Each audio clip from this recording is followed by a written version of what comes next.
दृष्टि आईएएस के audio article programme में आपका स्वागत है। आज का हमारा आर्टिकल द हिंदू में प्रकाशित खबर Jaishankar invites diaspora to be part of India's efforts to build stronger capabilities और लाइव मिंट में छपी खबर PM Modi to inaugurate PBD convention Suriname prez to be chief guest at event के सम्मिलित सारांश पर आधारित है। इसमें टीम दृष्टि के इनपुट्स भी शामिल हैं। यह ऑडियो आर्टिकल जीएस पेपर 2 के अंतर्राष्ट्रीय खंड से जुड़ा है। तो आइए लेख की शुरुआत करते हैं। हमारे वीडियो अंग्रेजी में देखने के लिए फॉलो करें हमारा ही दूसरा यूट्यूब चैनल दृष्टि आईएएस इंग्लिश। बीते दिनों 9 जनवरी को प्रधानमंत्री नरेंद्र मोदी द्वारा 16वें भारतीय प्रवासी दिवस कन्वेंशन का वर्चुअल उद्घाटन किया गया। सूरीनाम के राष्ट्रपति श्री चंद्रिका प्रसाद संतोखी इस कन्वेंशन के मुख्य अतिथि रहे। दरअसल 9 जनवरी 1915 को दक्षिण अफ्रीका से गांधी जी के भारत वापस आने के चलते इस दिवस को प्रवासी दिवस के रूप में भी मनाते हैं। प्रवासी भारतीय दिवस 2015 के बाद से हर 2 साल में एक बार मनाया जाता है। इससे पहले 2003 से इसे वार्षिक रूप में आयोजित किया जाता था। इसे मनाने का खास मकसद भारत के विकास में ओवरसीज इंडियन कम्युनिटी के योगदान के महत्व को समझाना है। भारतीय प्रवासी दिवस कन्वेंशन प्रवासी भारतीयों को एक साथ लाने के मकसद से विदेश मंत्रालय द्वारा बनाया गया एक अहम मंच है। इसका लक्ष्य है कि भारत सरकार के साथ प्रवासी भारतीय समुदाय के जुड़ाव को मजबूत किया जा सके और उन्हें अपनी जड़ों से जोड़ा जा सके। इस बार इस कन्वेंशन की थीम आत्मनिर्भर भारत में योगदान यानी कंट्रीब्यूटिंग टू आत्मनिर्भर भारत थी। इस कन्वेंशन में प्रधानमंत्री ने प्रवासी भारतीयों को अंतर्राष्ट्रीय पटल पर भारत की ताकत कहकर संबोधित किया है। सम्मेलन के दौरान प्रवासी भारतीय अवार्ड का ऐलान हुआ और भारत को जानिए क्विज प्रतियोगिता के विनर्स को भी सम्मानित किया गया। प्रवासी भारतीय भारत और बाकी दुनिया के बीच एक पुल का काम करते हैं। वे दुनिया भर में भारत की अर्थव्यवस्था, विज्ञान एवं प्रौद्योगिकी तथा नवाचार में अपनी अहम भूमिका अदा कर रहे हैं। ऐसे में ये जानना जरूरी है कि भारतीय प्रवासी कौन है और इस कैटेगरी में कौन कौन शामिल है। साथ ही ये किस प्रकार भारत के सामाजिक, सांस्कृतिक, आर्थिक, राजनैतिक और वैज्ञानिक विकास में खुद को हिस्सेदार बना रहे हैं। हम यह भी जानेंगे कि ग्लोबल पॉलिटिक्स में प्रवासी भारतीयों की क्या स्थिति है और वैश्विक स्तर पर भारत की छवि मजबूत करने में यह किस प्रकार सहायक है। आइए विचार करते हैं। सबसे पहले हम जानते हैं कि भारतीय प्रवासियों में कौन शामिल है। विदेशों में रहने वाले भारतीय व्यक्तियों को 3 प्रमुख श्रेणियों गैर निवासी भारतीय यानी एनआरआई, भारतीय मूल के व्यक्ति यानी पीआईओ और ओवरसीज सिटीजन ऑफ इंडिया यानी ओसीआई में बांटा गया है। एनआरआई से तात्पर्य उन प्रवासी भारतीयों से है जो सामान्य रूप से भारत के बाहर रह रहे हों और वे भारतीय पासपोर्ट धारक हों। आम बोलचाल की भाषा में विदेशों में रहने वाले किसी भी भारतीय को एनआरआई कहा जा सकता है। गौरतलब है कि एनआरआई को भारत में वोट करने का अधिकार हासिल है और भारत में उसके द्वारा अर्जित आय टैक्सेबल होती है, यानी उन्हें भारत सरकार को टैक्स देना होता है। पर्सन ऑफ इंडियन ओरिजिन यानी पीआईओ वे व्यक्ति होते हैं जो खुद या उनके पूर्वजों में से कोई एक भारतीय नागरिक रहा हो और वर्तमान में वह दूसरे देश की नागरिकता ग्रहण किए हुए हो या विदेशी पासपोर्ट धारण करता हो। दोहरी नागरिकता की बढ़ती मांग के कारण भारत सरकार ने एक ओसीआई कार्ड पेश किया था जो भारतीय मूल के एक विदेशी नागरिक को अनिश्चित काल के लिए भारत में रहने और काम करने के लिए अधिकृत करता है। इसमें वे व्यक्ति शामिल है जो पहले भारतीय नागरिक रहे हों या उसके माता पिता, दादा दादी या परदादा दादी में से कोई भारतीय नागरिक रहा हो या किसी भारतीय नागरिक के साथ विवाहित रहा हो। ओसीआई कार्ड आजीवन अवधि के लिए कई बार भारत आने की अनुमति देता है। लोकसभा में विदेश मंत्रालय द्वारा प्रस्तुत हाल के आंकड़ों के मुताबिक विदेशों में रहने वाले 1.36 करोड़ भारतीय नागरिक हैं।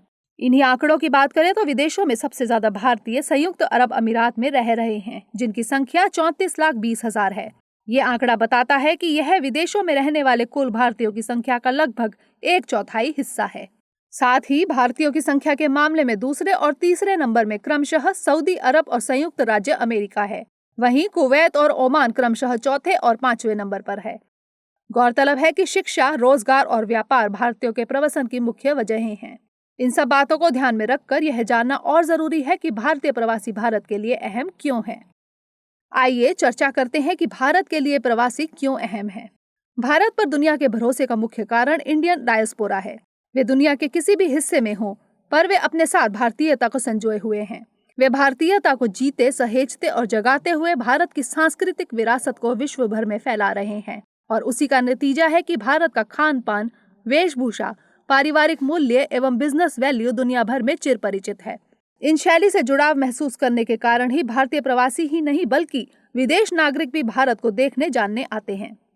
भारतीय कल्चर जितना बुक्स, मैगजीन और न्यूज के जरिए नहीं पहुंचा, उससे कहीं अधिक प्रवासी भारतीयों के जीवन, आचरण तथा व्यवहार ने भारत को दुनिया भर में अपनी पहचान बनाने में मदद की है। वास्तव में यही भारतीयता के मुख्य प्रचारक हैं। सामाजिक, सांस्कृतिक ही नहीं बल्कि आर्थिक दृष्टि से भी भारतीय डायस्पोरा अन्य देशों की तुलना में अधिक सहायक साबित हुए हैं।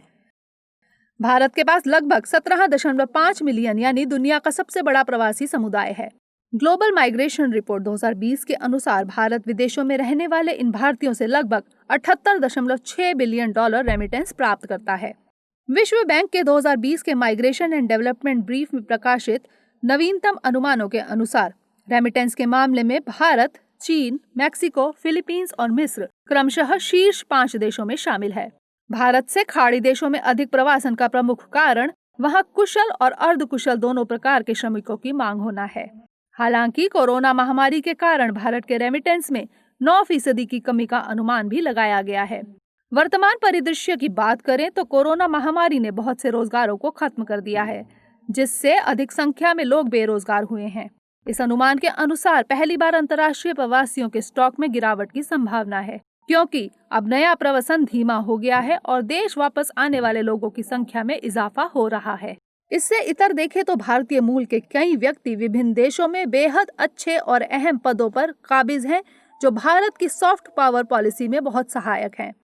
उदाहरण के तौर पर मॉरिशस के प्रधानमंत्री प्रविंद जगन्नाथ, संयुक्त राज्य अमेरिका की उपराष्ट्रपति कमला हैरिस, सूरीनाम के राष्ट्रपति चंद्रिका प्रसाद संतोखी, प्रियंका राधाकृष्णन जो न्यूजीलैंड की कैबिनेट का हिस्सा है, भारतीय मूल के प्रीतम सिंह सिंगापुर के पहले नेता प्रतिपक्ष के रूप में, साथ ही कई यूरोपीय देशों जैसे ब्रिटेन, फ्रांस में भारतीय मूल के व्यक्ति अपनी महत्वपूर्ण भूमिका अदा कर रहे हैं। इसके अलावा भारत की ओर से भी कई व्यक्ति वैश्विक संस्थाओं में अपना परचम लहरा रहे हैं, जैसे गूगल के CEO सुंदर पिच्चई आदि। The India in the diaspora effect report ने ब्रिटेन में 654 भारतीय प्रवासी स्वामित्व वाली कंपनियों से संबंधित आंकड़ों का विश्लेषण कर पाया कि उनमें कम से कम 1 लाख पाउंड का कारोबार हुआ है और वे सामूहिक रूप से पूंजीगत व्यय में लगभग 2 मिलियन पाउंड का निवेश करते हैं। भारतीय डायस्पोरा विश्व के विभिन्न पदों पर कार्यरत है, जो विश्व में भारत के महत्व को उजागर करने में सहायक है। यह भारत की वर्ल्ड पॉलिटिक्स में मजबूत होती स्थिति का ही नतीजा है कि कई देश भारत की संयुक्त राष्ट्र सुरक्षा परिषद में उपस्थिति को जरूरी मानते हैं। वैश्विक GDP के लिहाज से प्रवासी भारतीयों की भागीदारी काफी अहम हो जाती है, क्योंकि भारत का सेवा क्षेत्र तथा स्किल्ड ब्रेन विश्व के कई क्षेत्रों में फैला हुआ है और ज्ञान आधारित अर्थव्यवस्था में भारतीय प्रवासियों का योगदान भी बड़ा है। Global corporates, world and science and technology के क्षेत्र में कई भारतीय मूल के व्यक्ति ऊंचे पदों पर विराजमान है। इसे भारत के लिए एक ब्रेन टेस्ट के रूप में देखा जा रहा है। आइए अब जानते हैं कि प्रवासी भारतीयों के समक्ष क्या क्या चुनौतियां हैं। शुरुआती समय में प्रवासन के मुख्य कारण भोजन, आजीविका, आश्रय, उत्पीड़न आदि हुआ करते थे, लेकिन हाल के कुछ वर्षों में प्रवासन का मुख्य कारण उच्च शिक्षा, बेहतर व्यवसाय की तलाश तथा अधिक धनार्जन की इच्छा है। एक जिम्मेदार देश होने के नाते यह और अधिक आवश्यक हो जाता है कि हम केवल प्रवासी भारतीयों से लाभ प्राप्त करने की अपेक्षा उनके सामने आने वाली चुनौतियों को भी जाने तथा उनके समाधान के लिए प्रयास किए जाएं। दरअसल पहचान का संकट प्रवासियों के सामने सबसे महत्वपूर्ण चुनौती है। आज भी विश्व के विभिन्न क्षेत्रों में क्षेत्रीय और नस्लीय भेदभाव मौजूद है, जिसका भारतीय प्रवासी लगातार सामना कर रहे हैं। कई यूरोपीय तथा अमेरिकी देशों में भारतीयों के बच्चों के साथ स्कूल में भेदभाव की घटनाएं देखी गई हैं। इसके अतिरिक्त कई दफा ऑस्ट्रेलिया, न्यूजीलैंड में रहने वाले भारतीयों को हेट क्राइम की घटनाओं का सामना करना पड़ा। व्हाइट हाउस द्वारा जारी किए गए टेप्स के मुताबिक US के पूर्व प्रेसिडेंट रिचर्ड निक्सन ने भारतीयों के प्रति कुछ ऐसी प्रतिक्रियाएं दी थी जो अपने आप में इन समस्याओं को मुखरता के साथ सामने लाती है। दोहरी नागरिकता का मुद्दा भी प्रवासी भारतीयों के लिए एक अहम मुद्दा है। वे जिस देश के निवासरत हैं, उस देश के साथ अपनी भारतीय नागरिकता को भी बरकरार रखना चाहते हैं और OCI कार्ड धारक तथा PIO भी भारत में अपनी नागरिकता सुनिश्चित करना चाहते हैं। वर्तमान स्थिति में कोविड-19 के चलते प्रवासी भारतीयों के सामने रोजगार का संकट पैदा हो गया है, जो उनके सामने आजीविका का संकट भी पैदा कर रहा है। इसके अलावा भारत सरकार द्वारा अभी तक भारतीय प्रवासियों के लिए कोई खास निर्वासन नीति नहीं लाई गई है, जो उनके लिए कंसर्न का एक मुद्दा है। अमेरिका द्वारा दिए जाने वाले H-1B वीजा के मापदंडों को सख्त बनाने के कारण उत्पन्न आजीविका के मुद्दों पर भी भारत सरकार के पास कोई खास रणनीति नहीं थी। आज भी राष्ट्रीय अंतर्राष्ट्रीय किसी भी स्तर पर होने वाला कोई भी बदलाव प्रत्यक्ष या अप्रत्यक्ष रूप से भारतीय प्रवासियों को प्रभावित करता है। मध्य पूर्व के देशों में अस्थिरता के कारण भी प्रवासियों के सामने सुरक्षा का संकट पैदा हो जाता है। वर्तमान विश्व में संरक्षणवाद, एंटी ग्लोबलाइजेशन, राष्ट्रवाद के विकास और अंतर्राष्ट्रीय सहयोग में भी कमी के कारण भारतीय प्रवासियों को कई संकटों का सामना करना पड़ रहा है। ऐसे में जरूरी हो जाता है कि ब्रांड इंडिया के लिए सरकार कुछ खास कदम उठाए, जो उनके मन में भारत के प्रति विश्वास बहाली में मदद प्रदान कर सके। तो आइए देखते हैं कि हाल ही में प्रवासियों के लिए भारत सरकार द्वारा उठाए गए कदम कौन कौन से हैं। दरअसल भारत ने डायस्पोरा से संबंधित पॉलिसी में समय के साथ निरंतर बदलाव किया है। पूर्व प्रधानमंत्री राजीव गांधी के समय में भारतीय डायस्पोरा को भारत में इनवाइट कर पहली बार एक स्टेक होल्डर के रूप में देखा गया। अटल बिहारी वाजपेयी के कार्यकाल में डायस्पोरा के महत्व को उजागर करते हुए उनके लिए एक अलग से मंत्रालय का गठन किया गया। वर्तमान सरकार ने वर्ष 2015 में डायस्पोरा के विषय में जानकारी इकट्ठा करने के लिए ई-माइग्रेट एप्लीकेशन सिस्टम लॉन्च किया, जो मंत्रालय को डायस्पोरा की सभी जानकारी रखने में सहायता देता है। भारत के आत्मनिर्भर अभियान में योगदान हेतु भारत सरकार ने भारतीय प्रवासियों को काफी महत्वपूर्ण माना है, जिनके लिए कई योजनाएं, कार्यक्रम और कॉन्फ्रेंसेस आयोजित की गई हैं। भारत सरकार द्वारा कोरोना महामारी के कारण विदेशों में फंसे लोगों के लिए वंदे भारत सहायता कार्यक्रम चलाया और लगभग 45 लाख भारतीयों को मदद पहुंचाई है। भारतीय प्रवासियों के महत्व को उजागर करने के लिए भारत सरकार ने 2003 से प्रवासी भारतीय दिवस को मनाना प्रारंभ किया। भारत सरकार ने विदेश में रह रहे भारतीयों और विदेशियों को भारत से जुड़ाव महसूस करवाने के लिए भारत को जानिए क्विज कंपटीशन का आयोजन किया और उसके विजेता को 16वें प्रवासी दिवस कन्वेंशन के दौरान सम्मानित किया गया। गौरतलब है कि भारत सरकार ने दुनिया भर में भारत की स्थिति को मजबूत करने, भारतीय संस्कृति को बढ़ावा देने वाले भारतीय प्रवासियों को सम्मान दिए जाने की योजना शुरू की थी। अभी तक 60 अलग अलग देशों में रह रहे लगभग 240 भारतीय प्रवासियों को प्रवासी भारतीय सम्मान प्रदान किया जा चुका है। भारत सरकार प्रवासी बच्चों के लिए छात्रवृत्ति कार्यक्रम चला रही है, जो उन्हें भारत में रहकर विद्या अध्ययन में सहायता प्रदान करती है। भारत सरकार ने हाल ही में वैश्विक भारतीय वैज्ञानिक समिट यानी वैभव का आयोजन किया।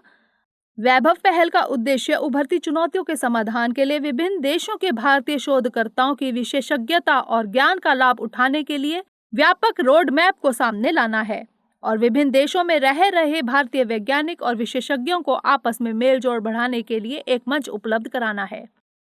16वें प्रवासी भारतीय सम्मेलन के आयोजन से पहले भारत सरकार ने विभिन्न क्षेत्रों में सहयोग और विकास को बढ़ावा देने के लिए 5 महत्वपूर्ण कॉन्फ्रेंसेस का आयोजन कराया। इसके अतिरिक्त प्रवासी भारतीय पतियों द्वारा प्रतित्यक्त व तलाकशुदा भारतीय महिलाओं के लिए कानूनी या वित्तीय सहयोग की योजना चलाई जा रही है। इसके अतिरिक्त भारत सरकार ने प्रवासियों के लिए सामाजिक सुरक्षा के लिए महात्मा गांधी प्रवास सुरक्षा योजना और प्रवासी भारतीय बीमा योजना की शुरुआत की, जो उन्हें बीमा सुविधा प्रदान करती है। भारत की विविधता को ध्यान में रखते हुए भारत सरकार ने भारतीय प्रवासियों से अपनी कनेक्टिविटी को बढ़ाने के लिए ग्लोबल प्रवासी रिश्ता पोर्टल की शुरुआत की है। अब सवाल है कि क्या हो आगे की राह। बदलती दुनिया के अनुसार भारतीय डायस्पोरा की भूमिका भारत के लिए लगातार बदल रही है। निश्चित तौर पर भारतीय प्रवासी भारत के लिए अपनी अहम भूमिका निभा रहे हैं। भारत में उनके बढ़ते सहयोग को देखते हुए यह जरूरी हो जाता है कि भारत उनकी समस्याओं को समझे और उनके समाधान हेतु निरंतर कार्य करे। भारत सरकार को भारतीय प्रवासियों के आगमन की सुविधा को अधिक सुलभ और आसान बनाना चाहिए।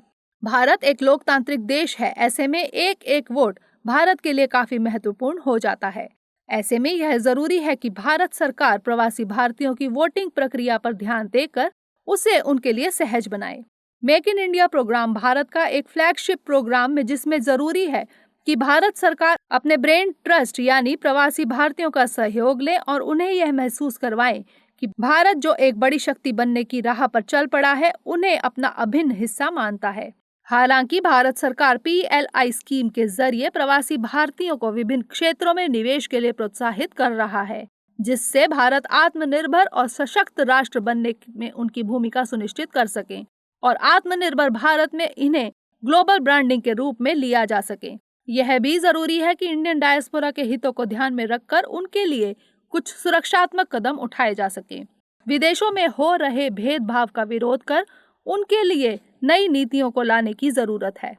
इंडियन डायस्पोरा के लिए भारत को एक रणनीतिक तौर पर एक एजुकेशन पॉलिसी लाने की जरूरत है ताकि उन्हें यहाँ आसानी और सुलभता महसूस हो। भारत के शोध एवं विकास में उनका सहयोग यह दर्शाएगा कि हम उन्हें लेकर काफी सहज और मित्रवत हैं। वे आज भी हमारे लिए उतने ही महत्वपूर्ण हैं जितने इस देश के आम नागरिक। आइए अब नोट करते हैं आज का प्रश्न। प्रवासी भारतीयों के महत्व को रेखांकित करते हुए आत्मनिर्भर भारत में उनके योगदान पर प्रकाश डालिए।